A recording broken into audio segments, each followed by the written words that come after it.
Hi, Shannon Waller here, and welcome to the Inside Strategic Coach podcast with Dan Sullivan. Dan, in a workshop recently, you made a comment that had everyone sit up and take notice. What you said was that in any situation, you want to be the buyer, not the seller. And everyone was like, what does that mean? Tell me more. So what is that? Because it's had some profound impacts on our clients, especially in some very important situations. So what does being the buyer mean? And we'll get to how do we take action on that. But what does it mean, first of all? Well, it really comes to my great emphasis on one tool in the Strategic Coach, which is my favorite tool that I use the most, and that's the impact filter. I always tell people, regardless of what the situation is in your entrepreneurial life and outside as well, always take about a half hour and go through the impact filter and write down that the experience that you're going into is a project. So write down what the situation is. So, for example, you're going into a meeting. Okay, so it could be a meeting inside your company, it could be a meeting outside your company, and we'll strictly talk about work life first. And you write down what the project is. So immediately, it's not a meeting, it's a project. Okay, and a project means that you want to achieve something, and then you go through the first three questions of the impact filter. What's the purpose of this meeting that's a project? And you write down, this is the purpose. Number two, what's the importance of it? Why will this make a difference? And now you've increased the value. You've got a purpose and you've increased the value. And number three, what's the best outcome? As a result of the meeting, what's the ideal outcome? And what's happened now is that you've transformed yourself not to be someone who's trying to sell something in the meeting. You're establishing criteria where right off the bat, this is a good meeting or a bad meeting. Immediately you know, because you've already laid out specifications for yourself. I'm buying what's going to go on in this meeting, or I'm not buying it, depending on whether the purpose, the importance, and the ideal outcome are there. And then you scare yourself a little bit by saying, what's going to be like if the worst possible thing happens? What's the worst possible thing? I mean, people have many, many experiences of really bad meetings to know, nobody really knows what's going on. Nobody's really committed to anything that's going on here. Nobody's taking responsibility. Nobody's contributing anything. And you can just... Let me add, it's a waste of time. No one commits. There's no deadline. We're more confused afterwards. Things get more complicated. The only result out of this meeting is that we have to get another meeting to repair the damage that was done in this meeting. And then the best result, there's a huge jump in morale.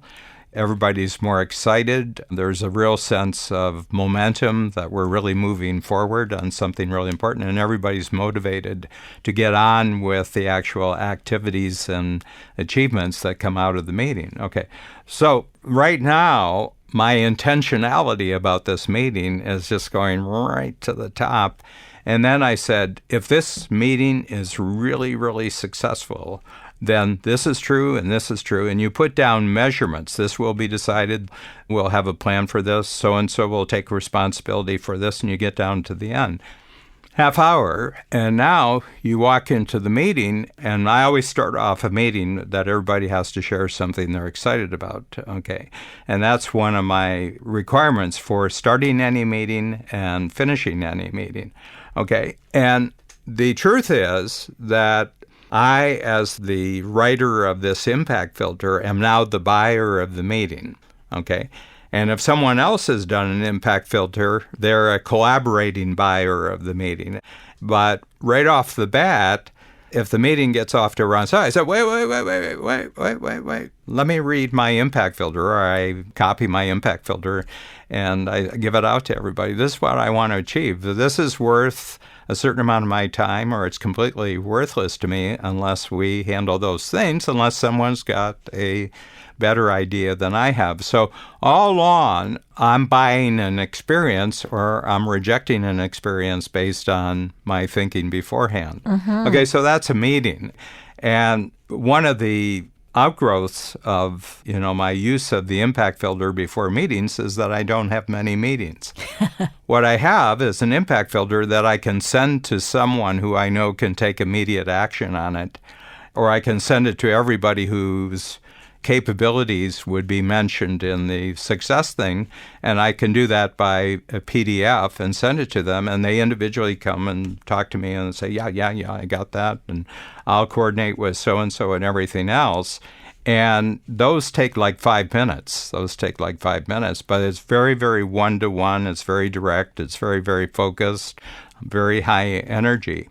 So as a result of that, that's also what I do in the outside world, outside of coach. For example, in a couple weeks, I'll be going to the big annual Genius Network, Joe's 10-ring circus, Joe Polish, he puts on, and it's end-to-end entertainment and excitement. But I'm not looking for everything. People say I go and there's just so much coming at you. And I say, well, I'm not looking for everything. I'm just looking for certain things. So I'll sit there and I'll do my 3 days of participation in the Genius Network meeting. There's going to be 300 people there. I know some of the agenda, and I just put together purpose, importance, ideal outcome, best and worst, 8 things. And then I just walk in the room and I'm just buying certain things. I'm not caught up in the complexity of the meeting and everything else. I'm just sitting there for 3 days and I'm just checking up. I came to buy something, and I'm not buying anything except what I said. Now, sometimes I get surprised, with something that's even bigger and better than I put down. But the only reason why I can take advantage of that is the pre-thinking of making myself the buyer. So this has everything to do with intentionality. Total intentionality. Which I love. And I just want to mention that if anyone wants to use the impact filter, then they can definitely get it through our quarterly book, which is called the Extraordinary Impact Filter. Which is such a fabulous book. It's funny because, Dan, you've been using that tool for so long. And as we were creating the book, even new dimensions of it opened up. So highly recommend it. Mm-hmm. And the 3 sections and ending with the success criteria is just such a powerful way to be really clear on what you want. And that's the other part of being a buyer. When you're clear on what you want, it's so much easier to go yes, no, yes, no. Yeah. And you're not at the effect of something. You're not the victim of something. You're the one there creating the experience. Now, our clients have used this in a really interesting way. I'd like you to share some of those examples because they've been in situations that are very, very high stakes. Yeah. Or that have very high stakes and where it's really mattered. So can you talk about some of those? Because I think this is a situation that may apply to many of our people listening right now. It's happening more and more among the most advanced and successful companies in our program, especially since people are jumping to the 10 times level, and then other people are jumping from the 10 times level to the game changer level. And I see it really happening in the game changer crossover from 10 times, where they'll get an offer for their company. Somebody wants to buy the company, and they immediately first saying, well, I've got to really put my company in the best possible shape so that people will really be interested and they'll give me really good terms, like I'll get a really good check and the obligations after the sale won't be too onerous. And this is a standard thing. And I said, well, that's going to be a very anxiety-filled period while you're going through it. And then afterwards, you may find that what you were looking for by selling your company, you're not really getting. So why don't you, before you start the formal negotiations, they've said they're interested. So what I would do is do an impact filter that selling the company is a project. So this is the project. The purpose is this, and they're your purposes. They're not their purposes. What's the importance? It's your importance, not their importance. It's the ideal outcome. It's the ideal outcome for you. And then what's the worst that can happen and the best that can happen as a result of this? And then what are your success criteria for the sale? Do that. I said, takes a half hour. And what I would do is say, well, I'm really interested in talking to you about this, but these are my conditions, and actually send the impact filter to the potential buyer. And what you're going to discover is right off the bat that it's either 100%, yeah, let's go ahead, or it's going to be a 0 because what you put down there is not acceptable to them. Okay? And when would you like to find that out, whether it's acceptable? And I said, I would like to know it instantaneously so you don't waste one more day. You don't spend another period of time thinking about it. You just simply say what you are. And the whole point is that even if this is a no-go, even though you had built yourself up, oh, this would be wonderful, and gee, that's amazing, and everything like that, you're simply hallucinating because you haven't actually found out what your true intentions are for doing this. But I had a case yesterday where somebody actually did the impact filter and approached the person who was making the offer, and they said, no, this isn't acceptable. And he could tell just by the interaction that he really didn't want to have anything to do with them. They couldn't care less about what he had created. They were simply using it as an asset that they would do something different with. But they required him to be there 2 or 3 years, which was the worst possible situation for an entrepreneur. You still have to do everything, but you're not the boss anymore. I mean, talk about entrepreneurial hell, being somebody else's employee, and your former team now isn't really clear about who you are, what you are. They know you got a big payday, and they didn't. So one of them, it was the biggest check that I've ever seen in a transaction. It's over the last year. He did the impact filter, and he didn't actually tell them. He didn't show them the impact filter, but he had success criteria, and 3 of the success criteria were really kind of admirable. He said, I want it in a single check. In other words, when we agree to the price, the check gets written that day. Second thing is, the day after I get the check, which is today, tomorrow I'm not working at that company anymore. I'm gone. And number 3 is there's no non-compete clause where you're telling me what I can do after the sale. And so he approached them, and they said, oh, no, you don't understand how these things happened. You can't possibly think that we're going to agree to those terms. And he says, no, you're either going to accept the terms or you're going to reject them. But remember, I'm the buyer here. I'm buying the possibility of you taking over. But he says, the money you're offering, I'm going to make that amount of money over the next 10 years anyway. So he said, I'm not doing it for the money. I'm doing it for the freedom. So I just want to let you know, unless these 3 things are met, there's no deal. Well, he's not the seller here. He's the buyer. And he told me that he was really shaking in his boots while he was doing it. He said, oh, my gosh. He says, I have real faith in Dan Sullivan and the coach that this is going to work. And the impact filter in his breast pocket. So he folded it up. He didn't have a lot of meetings, but he had several. And he folded up the impact filter and put it in his coat pocket right above his heart. And he said, anytime I had the inkling that I was going to give in to what they wanted me to give into, he says, I just remembered I got to go back to coach and I got to talk about this. And he said, I can't violate the impact filter.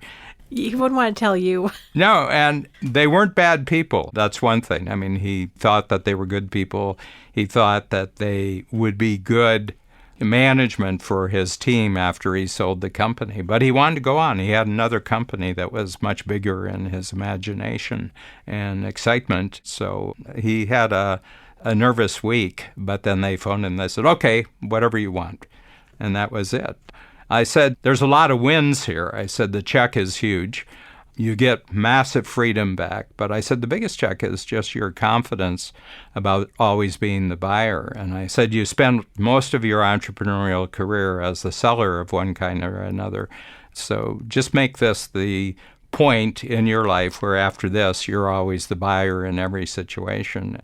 It's just knowing what you want and not settling for less. Mm-hmm. It's interesting that you said knowing what you want. I was just thinking about actually your first quarterly book, Wanting What You Want. And that's really a criterion here, is that you have to be really, really clear on what you want. And the impact filter helps you get clear on that. When we're not clear on what we want, then we're subject to other people's whims or what they want. And then we can kind of get lost in the middle. And so many entrepreneurs have sold their companies and are trapped in it for that usually 2 to 3 year time period, and they're not happy campers. Yeah, and they don't have the freedom. And I'd like to do a little update on the wanting what you want, because I've always said you want what you want because you want it, and you don't get into because. But there are 4 becauses which are appropriate for entrepreneurs wanting what they want. They want freedom of time, right. They want freedom of money, they want freedom of relationship, and they want freedom of purpose. Those are perfectly good becauses for an entrepreneur to want something, but nothing out of increased freedom would you have as a reason why you want something. I love that. It also makes the things that you want better for you. Yes, it really does. I love this, Dan. So we've talked about what always being the buyer means and how to be intentional using the impact filter. So what's something that someone can do today? Well, first of all, if you don't have the impact filter, just go to our Knowledge Products and you can get a free download. It's an ebook and you can read the Extraordinary Impact Filter. And then there's also the actual PDF of the actual form of the impact filter, which I totally encourage you to use so that in any situation you go into, it doesn't matter what it is, personal life, business life. And we're going to New York City for American Thanksgiving. And New York is just a sensory overload place. I mean, it's just huge. I find London the same way. I haven't been to Tokyo recently, but these massive big cities that just have a million different things going on. So what I'll do is I'll say, okay, the project is we're spending 4 days in New York City. The purpose of this is this. The importance, the ideal outcome, best and worst, and here's 8 criteria. And then that's me buying New York. I've positioned myself that I'm going into this experience called New York City, and it's in agreement with Babs, so we'll do it together. And then we go, and we're just feeling marvelous that we found what we were looking for. And in being clear about what you want, you always get more than you want. But if you're not clear about what you want, you always get less than you want. Oh, so true. So true. So people can use it for meetings. They can use it for projects, even something as big as selling their company. And like you, my husband and I discovered the absolute importance and value of doing an impact filter on vacations. Because if you do not do one, and especially if you've got a very diverse-minded family like I do, everyone wants something different. And you don't really want someone to be disappointed. So the impact filter is a great way to get more than one person on the same page, literally as well as figuratively. So you can all be aligned on what kind of experience you're going to be creating and what your intentionality is for that experience. You don't just go into it and get probably unhappily surprised by not get what you want. So I love it, Dan. I love the whole mindset of being the buyer, always be the buyer, because it puts us in charge, not the world. That's a very powerful place to be. Yeah, I'm just going to give one to show how it relates to our modern age. And I've been witness over the last 30 years how we've moved from telephones that occasionally rang to cell phones where there's people constantly wanting your time. It was so funny because I was doing Exponential Wisdom podcast with Peter Diamandis, and we were talking about, the demands of technology on people's minds these days. So I have a cell phone, which surprises a lot of people because they've never seen me actually use it. It's charged up, and it's in my briefcase. And I treat it like there aren't payphones around anymore. So, you're in a situation where you need a telephone, and I have it available. But over the last 12 months, and this is really interesting, I've only talked to 3 people, actually. I've talked to my limousine driver where I'm changing schedule for the day, and I need a new arrangement with my limousine driver. We have a porter at Toronto Airport who's a terrific porter, and we always let him know that we're on time for meeting him so that he can take care of all of our bags, and he facilitates us through all the lines and everything like that. So those are 2 individuals. That wouldn't be even 1% of my time. And then there's Babs, and Babs and I will stay in touch with each other when we're separated. We're usually together in most places, but if we're separated, a phone or we'll text. And then I have a podcast series with Dean Jackson, and it's called The Joy of Procrastination. And I checked back over a full year recently. This was in September, and I told Dean that he represented 90% of my cell phone minutes for the previous year. And the reason is that I've got a use for the phone, and I've determined the use for the phone, and I don't care about anybody else's purposes for me to have a phone, because they're not important to me. And we have a well set up teamwork structure at Strategic Coach. If you want to get a hold of Dan, and that's for an important reason, and please send an impact filter before the meeting, what the meeting's going to be about. And everybody who wants to talk to me talks to me, but they're scheduled like meetings and they're like little projects. So I've just instilled that I'm the buyer of the world's desire to get in touch with me. I'm the buyer, and I'm open to certain things, and I'm not open to otherwise. And so people say, you seem really calm and everything. How do you handle all the communications? And I said, well,